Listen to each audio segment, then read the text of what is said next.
L'équipe, juste pour information, sachez que désormais, vous pouvez retrouver tous mes contenus sur YouTube, bien sûr, mais aussi dès le lendemain sur Spotify. Salut la team, j'espère que vous allez tous très bien, parce qu'aujourd'hui, on attaque un sujet que vous avez choisi vous-même sur Instagram. Et oui, certains, dernièrement, m'ont reproché de trop choisir un petit peu tout seul, donc vous inquiétez pas, les sondages sont bel et bien revenus. Le contrôle, c'est vous qui l'avez, ça j'oublie pas, alors on va en parler. Et en vrai, il n'y a pas eu débat, le sondage a tourné à la démonstration. Mon sujet sur les transferts a pris une avance énorme dès les premières heures et n'a plus jamais été rattrapé. Vous vouliez du concret, des scénarios qui secouent la ligue, des deals capables de changer une hiérarchie entière ou de faire basculer une franchise d'un cran. Parfait, c'est exactement ce qu'on va faire. Par contre, avant de rentrer à fond dans le sujet, vous connaissez, j'ai un petit mot à rajouter. Si vous voulez vous aussi avoir la main sur le sujet de la prochaine vidéo, venez me rejoindre sur Insta. Je lance les sondages là-bas, généralement le dimanche, dans le canal, puis je les relais en story, et ensuite vous votez et vous choisissez. Donc go vous abonner, c'est le mieux je pense, pour ne rien manquer, c'est le meilleur relais de tout ce que je fais sur YouTube. Puis tant qu'à faire, disons-le, pour le programme d'aujourd'hui, on va être très clair. J'ai pris la trade machine de Fanspo pour élaborer des deals qui me font fantasmer, qui financièrement sont réalisables et qui tous bouleverseront les forces en présence en NBA. Des transferts, je vous en présenterai 6 dans cette vidéo, et pour chacun, on s'intéressera au fit sur le parquet, à la valeur envoyée et reçue, à la fenêtre de tir pour que ça se fasse, et à l'impact réel sur la saison. Vous aurez des deals audacieux, et c'est le but, avec à chaque fois des objectifs différents pour les teams concernés, mais tous ont un point commun. Si quelque chose du genre tombe, la saison ne racontera plus la même histoire. Bref, vous l'avez compris, l'intro est finie, on va parler de gros deals. Alors installez-vous bien, prenez-vous un petit Oli, on en parlera plus tard, et nous on lance ça tout de suite.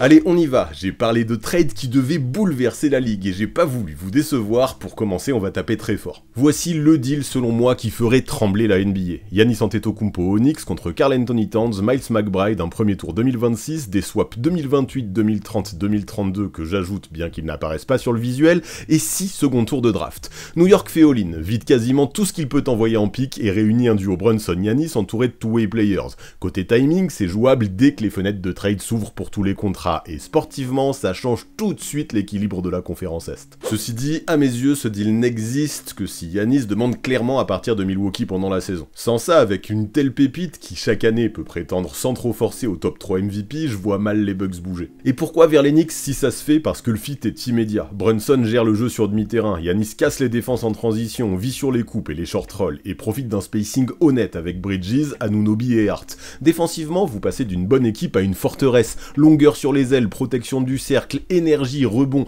et un joueur qui efface les erreurs des autres. C'est exactement le profil qui transforme un outsider en vrai favori. Et puis si Giannis arrive à Big Apple, d'un coup ça devient titre NBA ou rien pour les Knicks. C'est risqué, ça compromet le futur avec tous ces pics envoyés, mais c'est un pari qui vaut peut-être la peine d'être tenté. Maintenant, pourquoi Milwaukee écouterait une telle offre? Parce que perdre Giannis pour rien en 2027 serait catastrophique. Là, il sécurise un All-NBA sous contrat avec Towns, un jeune garde utile avec McBride, et surtout des leviers pour l'avenir avec un first pick acté, des swaps et 6 seconds tours. C'est un retour compétitif, pas un tanking. Tu restes respectable dès demain, tu gardes une attaque de saison régulière très solide et tu te redonnes de la flexibilité pour le futur. Le truc par contre, c'est que les assets de New York ne sont pas infinis, et pour moi là, ce que j'ai montré, c'est la meilleure offre que les Knicks peuvent proposer aux Bucks.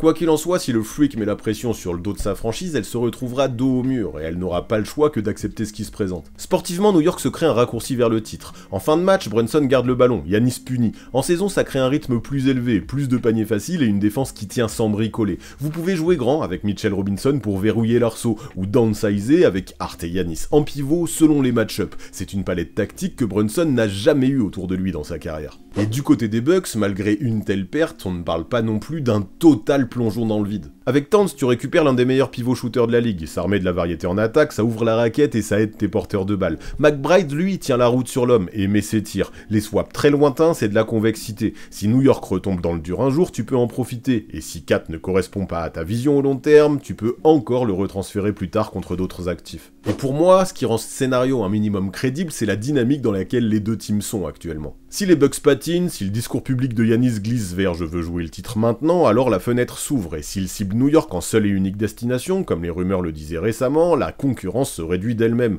Quand t'es les Bucks, si tu ne veux pas ruiner ton image, t'es obligé de respecter un minimum les envies et les demandes d'une légende qui a tant marqué l'histoire de ta franchise. Et pour ce qui est du bouleversement de la ligue, avec un tel trade, on serait en plein dedans. À l'Est, les Knicks deviendraient les grands favoris sur les 2 ou 3 saisons prochaines. En face, les autres contenders seraient forcés d'accélérer, surpayer des joueurs pour le présent, ou casser leur cap pour faire venir une troisième star. New York, au vu de la compétitivité de l'équipe, prendrait un avantage sur le marché des buyouts, et chaque série de playoffs contre eux deviendrait ultra physique, un trade qui peut faire changer toute la narration de la saison. En résumé, c'est cher, oui, c'est risqué aussi, mais ça peut être cohérent des deux côtés si et seulement si Giannis pousse la porte d'un trade. Mais bref, on enchaîne direct, un trade qui selon moi peut au moins un peu redessiner la carte à l'ouest. C'est DeMar DeRozan aux Clippers contre Bogdan Bogdanovic et Derrick Jones Jr. côté Kings. L'idée est simple, elle est double down sur la création de mi-terrain autour de Kawhi et Harden, pendant que Sacramento retrouve du shoot, du mouvement et de la longueur défensive sur l'aile. Ce n'est pas le plus clinquant des deals, mais c'est typiquement le genre d'échange qui peut changer le cours d'une série au mois de mai. Pour moi, c'est imaginable, c'est propre et surtout, ça colle aux besoins des deux teams. Côté Clippers, DeRozan c'est un stabilisateur, un scoreur mid-range qui ne perd pas la balle et qui sait gagner une possession moche en fin de chrono.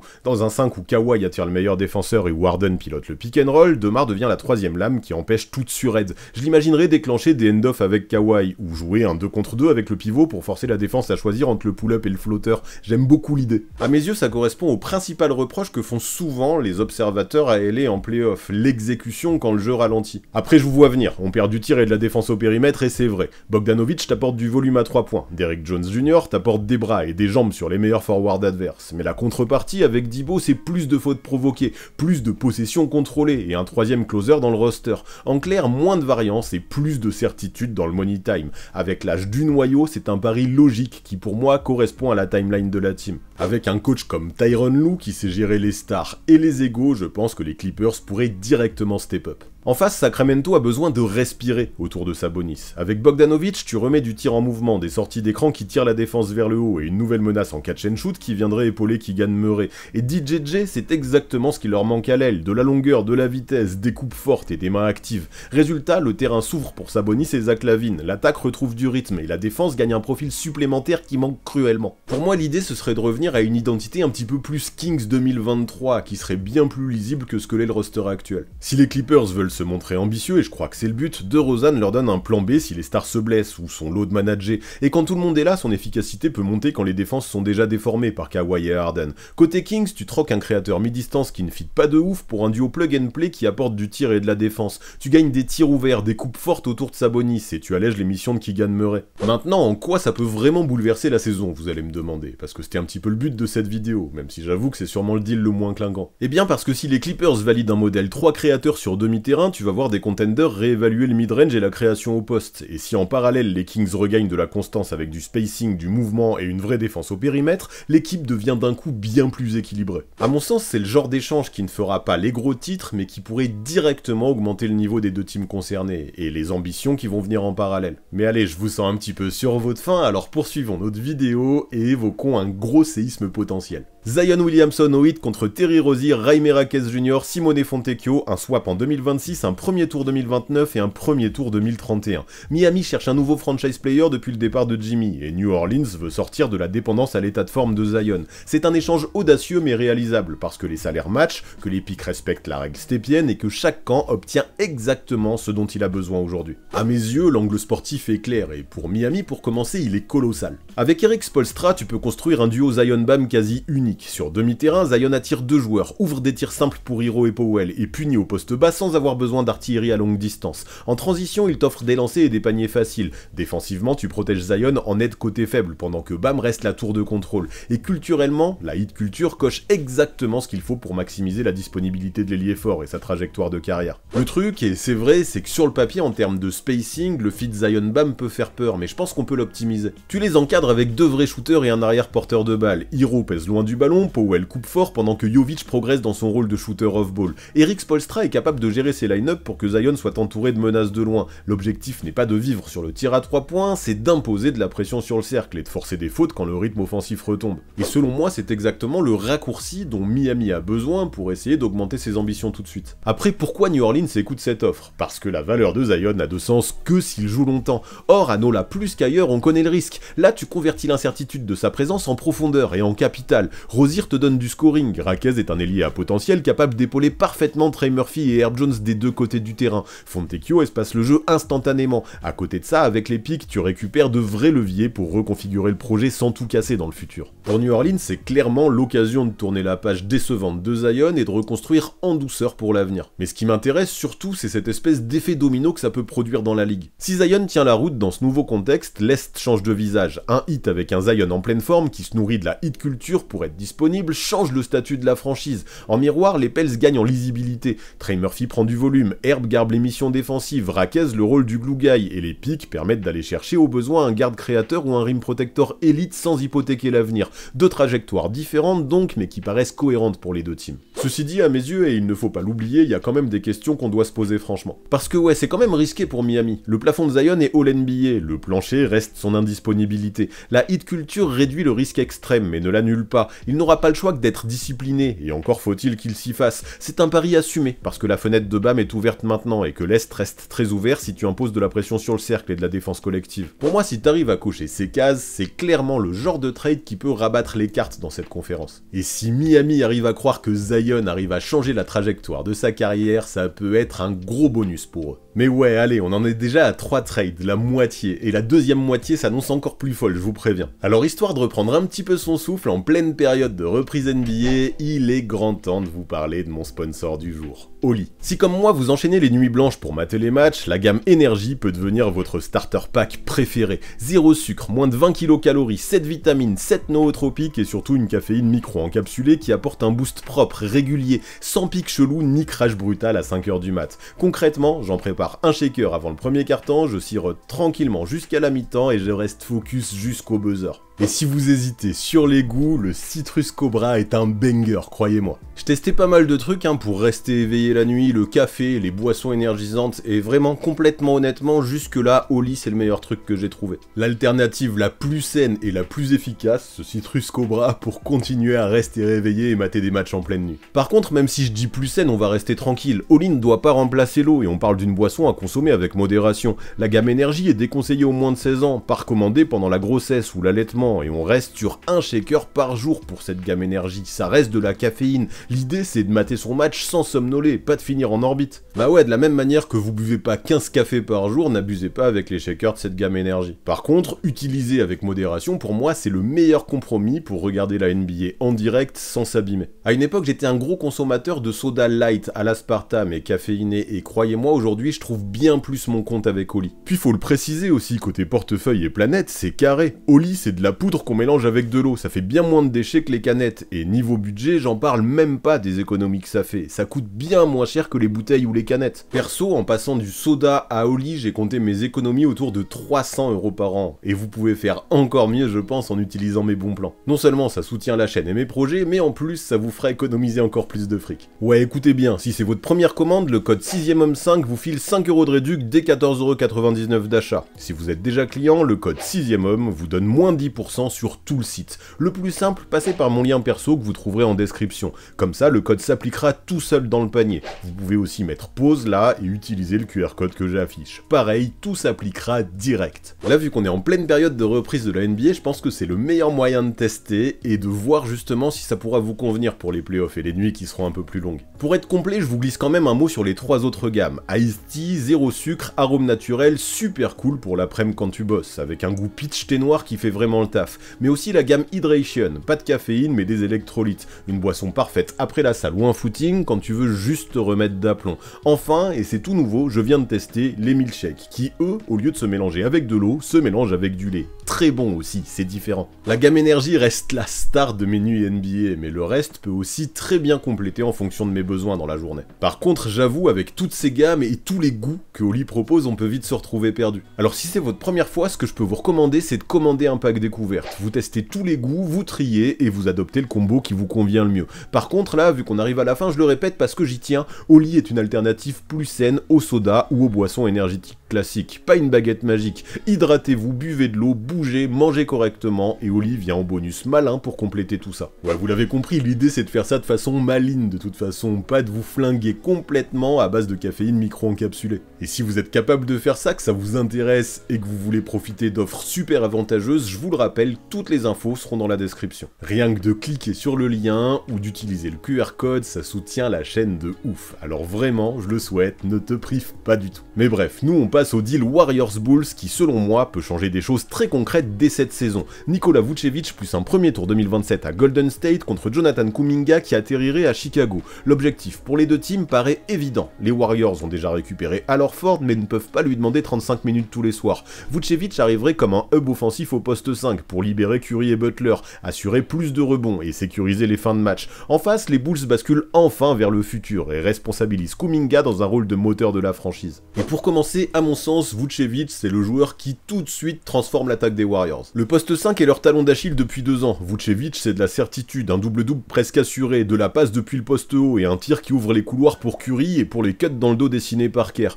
Ça réduit l'usure de Draymond en faux pivot sur 82 matchs, ça fluidifie le demi-terrain quand le rythme tombe et ça donne un plan B quand les défenses se focus trop sur Jimmy et Steph. Vuce c'est un pivot discipliné qui exécute très bien et qui augmente tes chances de gagner rapidement. Une espèce de valeur sûre qui convertit des bonnes possessions en points faciles et évidents. Après, je m'en rends compte, dit comme ça, on pourrait se demander pourquoi les Bulls activeraient et valideraient un tel transfert. Lâcher un pick plus Vucevic aux Warriors contre Kuminga, ça peut faire beaucoup, en tout cas au premier coup d'œil. Sauf qu'on oublie que l'ailier n'a que 23 ans, contre 35 pour Vuce, et qu'il a un potentiel démentiel. Pour moi, Kuminga coche pile la case manquante du noyau des Bulls. Athlétique, agressif vers le cercle, capable de switcher sur les postes 3 et 4, il devient le mec vertical à côté de Kobe White, Josh Giddey et Matas Bouzelis. En attaque, il apporte cut, drive, close-out puni en 2 dribbles et du jeu sans ballon. En défense, plus de longueur, plus de couverture en switch sans tout casser. S'il stabilise son tir, tu le tiens là, ton ailier du futur. Et surtout, ce que j'aime encore plus particulièrement, c'est qu'il correspond, en tout cas à mes yeux, parfaitement à la timeline que j'imagine chez ces Bulls. DeRozan et Lavine sont partis, Vucevic, logiquement, doit être le prochain. Ensuite, on pourra sereinement se concentrer sur le futur. Sportivement, à Chicago, tu changes la géométrie. Plus de pression au cercle, plus de transition et une identité défensive modernisée avec Kuminga qui couvre du terrain. À côté de ça, stratégiquement, tu te réalignes avec tes objectifs. White, Giddey, Kuminga, Bouzelis, Williams, c'est cohérent, modulable et tu laisses de la place pour un vrai scoreur à aller chercher plus tard. Le coût du pic 2027 est assumé parce que l'actif que tu récupères peut justement te faire grimper assez vite pour qu'il ne te manque pas plus tard. En bref, pour moi, ce deal peut vraiment être gagnant-gagnant parce que j'ai l'impression que le timing est super bon. Golden State bouge sa plus grosse faiblesse avec un pivot stretch qui peut bonifier Curry et Butler tout en récupérant un premier tour 2027 comme levier futur. Chicago, de son côté, assume enfin sa timeline avec un ailier de 23 ans au potentiel All-Star si le tir suit. Des objectifs très différents pour les deux teams concernés donc, mais un trade qui peut vraiment changer leur direction et c'est ça qui me plaît. Après, forcément, j'ai quelques doutes quand même, sinon ce serait beaucoup trop facile. Faudra espérer côté Warriors que la protection de cercle ne soit pas trop un problème, vu que Vuce n'est pas un spécialiste dans le domaine. Défensivement, Draymond a 35 ans et il aura encore plus de pression sur les épaules. Du côté de Chicago, c'est une tentative. En l'état, j'aime bien que Kuminga puisse être enfin responsabilisé, mais d'un autre côté, il faudra qu'il prouve que son développement est à la hauteur de son potentiel. Ceci dit, je reste assez persuadé que c'est un trade qui peut compenser certaines faiblesses des deux côtés, et c'est pour ça que je le tenterai. Si à Golden State, la mayonnaise prend et que malgré leur âge, les joueurs évitent les blessures, bon courage à ceux qui iront les croiser au printemps. Allez, 5ème proposition avec un deal Sixers-Raptors qui peut selon moi complètement retourner l'Est. Joel Embiid à Toronto contre R.J. Barrett, Jakob Poeltl, Ochai Agbaji et un premier tour 2026. Côté Raptors, tu ajoutes l'un des meilleurs pivots sur demi-terrain. Point au poste, lancer provoqué, dissuasion au cercle. Tu le connectes à Scotty Barnes, point forward qui crée pour tout le monde, et Brandon Ingram, shootmaker d'élite. Et je me dis que ça peut donner quelque chose si Embiid reste en bonne santé. Ça pour moi c'est vraiment vraiment le genre de trade très risqué mais qui peut complètement changer la donne en playoff. Sportivement, avec un deal comme ça, Toronto progresse. Barnes initie le jeu, Embiid pose l'écran, replonge ou s'arrête à mi-distance et tout le monde respire. En fin de match, tu fais simple, poste bas d'Embiid sur le plus petit intérieur, prise à 2, kick-out pour Ingram ou Quickley, ça peut donner un truc très propre. Puis défensivement, Embiid ferme la peinture et permet à Barnes et Ingram d'être agressifs sur les lignes de passe. S'il est là, tu vis sur la ligne des lancers, tu contrôles le rythme et tu imposes ton physique, ça peut être très lourd. Franchement, avec un tel transfert, si tout clique dans le Canada, ça peut très vite passer du ventre mou à outsider, voire même contender. Parce que ouais, à Toronto, l'équipe a du talent, mais aussi un embouteillage sur les ailes. Entre Barnes, Ingram, Barrett et Agbaji, il faut clarifier la hiérarchie. En expédiant Barrett et Agbaji, tu libères des minutes, tu montes en puissance au poste 5 et tu construis une identité claire. Création balle en main sur l'aile, domination intérieure, périmètre discipliné. Poeltl est un bon pivot, ok, mais Embiid peut changer le visage de cette team. Le pivot pour moi a clairement le potentiel pour être un accélérateur comme l'a été Kawhi Leonard en 2019. Rappelez-vous, quand le Claw est arrivé dans le Canada, il y avait énormément de doutes sur sa santé, et après on sait tous comment ça a fini. Maintenant, je ne dis pas que Joel va ramener le titre aux Raptors en 2026, on n'en est pas là, mais je pense que c'est un pari qui peut se tenter à un coût qui est plutôt faible en plus. Maintenant, côté Sixers, je sais ça pique, on parle du MVP 2023, mais la question c'est le timing. Autour de Tyrese Maxey, de jeunes comme McCain et Edgecombe, et avec la gestion financière à surveiller, tu peux réoutiller l'équipe différemment. Barrett t'apporte du drive, du physique et de la taille sur les ailes. Poeltl peut jouer le rôle de pivot à l'ancienne et faire le sale boulot, pendant que Agbaji, lui, pourrait se montrer précieux en tant que 3&D. À côté de ça, le premier tour 2026 te sert de levier pour un autre mouvement bientôt à la draft prochaine. Bon après, c'est vrai qu'avec un joueur de la trempe d'Embiid et de son palmarès individuel, du côté des Sixers, on pourrait espérer avoir un petit peu plus de contrepartie en échange. Le truc c'est qu'avec toutes ces blessures, ces absences, les doutes aussi qu'il y a eu sur sa mentalité en tant que joueur d'équipe, mais aussi son âge qui avance, je suis pas certain que sa valeur soit beaucoup plus haute aujourd'hui. Après mine de rien, ce que j'aime bien à Philly avec un tel move, c'est que tu restes un minimum compétitif, tu penses un petit peu plus au futur et tu réduis drastiquement ta dépendance à une seule superstar. Pour moi, encore une fois, c'est un retool crédible, pas un reset qui envoie tout par-dessus bord. Et surtout, je me dis que c'est un deal, pas sûr qu'il marche, hein, mais si ça arrive, qui peut bouleverser complètement l'Est. Si Embiid enchaîne les matchs, Toronto devient un adversaire qui vous sort de vos habitudes.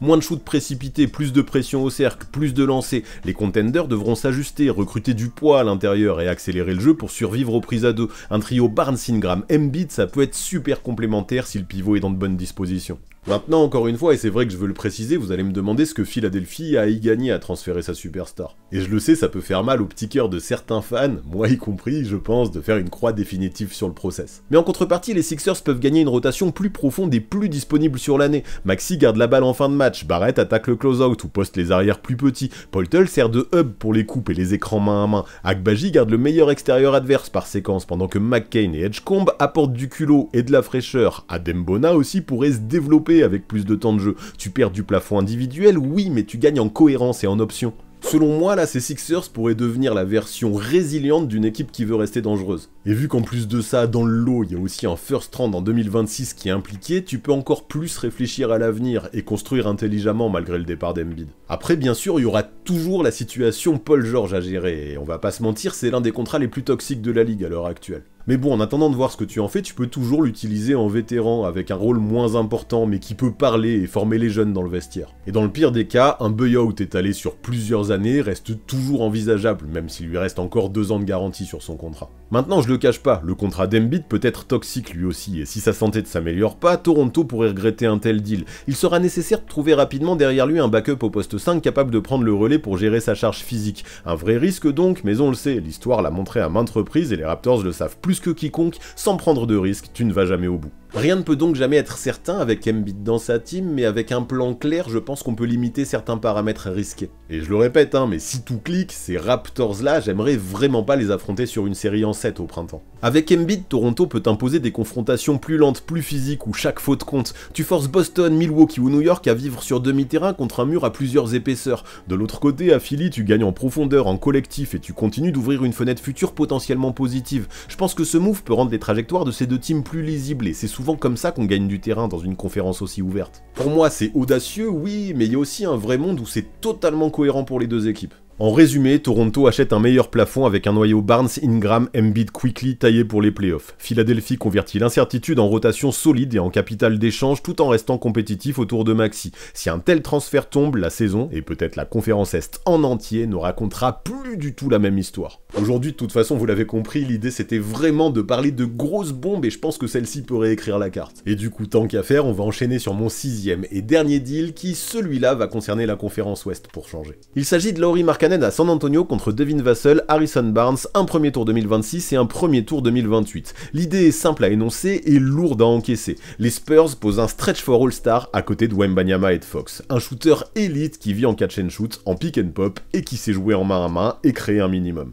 A mes yeux, c'est exactement le maillon manquant qui transforme un projet excitant en vraie machine à espérer. Sur le parquet, c'est ultra lisible, tu ouvres en 5-out, Fox attire 2 joueurs, Markkanen pop dans l'intervalle, Wemby coupe ou short roll et tout le monde respire. En fin de match, tu joues le Spain pick and roll entre Fox et Wemby pendant que Markkanen vit au périmètre, prêt à sanctionner. Wemby peut servir de hub également, pendant que Fox se démarque et Laurie se fait oublier au périmètre. Le nombre de solutions offensives avec un tel trio pourrait vite devenir illimité. Maintenant, j'avoue que défensivement, Markkanen c'est pas forcément trop ça, mais Wemby de son côté peut compenser de telles choses que je n'arrive même pas à m'inquiéter. Laurie à San Antonio, ça apporte d'un seul coup bien plus d'armes à ces Spurs qui peu à peu essayent de construire au mieux autour de l'alien. Après, du côté des pertes, Vassell est un très bon two-way, mais la création extérieure est déjà couverte par Fox et Castle, et maintenant Dylan Harper, sachant que sur le banc, Keldon Johnson et Jeremy Sohan seront toujours là en plus pour apporter du peps. Et puis, concernant Barnes, il va manquer, c'est sûr, dans son rôle de couteau suisse vétéran, mais vu ce que Markkanen peut apporter de son côté, il sera vite oublié, je pense. Ça permet d'ouvrir un petit peu plus la fenêtre du présent, tout en continuant à penser au futur, sans éventrer la rotation, et ça, je trouve ça hyper hypant. Par contre, du côté de Utah, on comprend très vite que si Ainge accepte, c'est qu'il veut se focus à 100% sur l'avenir.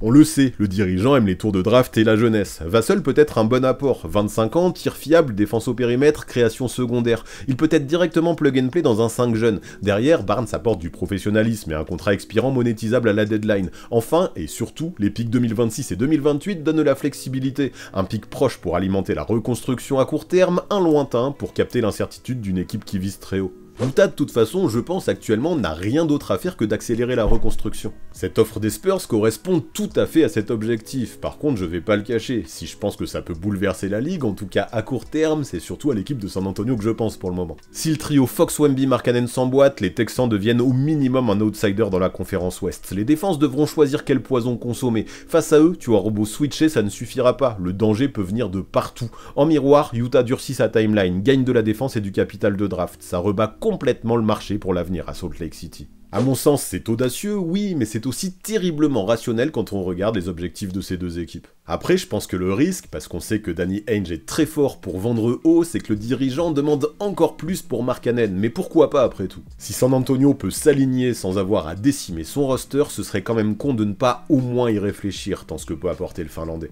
En résumé, avec ce transfert, les Spurs convertissent un effectif prometteur en équipe crédible pour gagner vite sans se déshabiller. Utah transforme une star coûteuse en assets et s'ouvre des chemins multiples pour la suite. Si ce transfert tombe et qu'à San Antonio l'alchimie fonctionne, ça pourrait devenir bien compliqué de les affronter en playoff, et c'est justement ça qui me fait kiffer. Après, on le sait, à San Antonio, il y avait des rumeurs Giannis ou Kevin Durant cet été, et en vrai, je vais être complètement honnête, je suis content qu'elle n'ait pas abouti. Je trouve que Markkanen, en plus d'être bien moins cher, et justement du coup, il n'y a pas à décimer l'équipe, c'est ce que j'expliquais plus tôt, fit mieux dans cette équipe, et j'ai vraiment hâte de voir ce qu'il peut donner avec Wemby dans le Texas. Là, pour moi, ça permet de garder une hiérarchie claire, une rotation profonde, et ça peut peut-être être une bascule qui peut faire passer du « et si » au « ok, c'est sérieux à San Antonio ». Mais bref, on arrive au bout de cette vidéo, et rappelez-vous, Oli est mon sponsor du jour, pensez à aller cliquer et voir ce qu'il propose. Mais plutôt là, j'ai envie de vous demander votre avis. Est-ce qu'il y a des trades que vous aimez particulièrement? C'est lesquels vos préférés dans ceux que j'ai proposés? Lequel selon vous a le plus de chances d'arriver et de bouleverser la ligue? Dites-moi tout ça en commentaire, j'ai super hâte d'avoir vos avis justement, parce que ces transferts, je sais que c'est sujet à débat.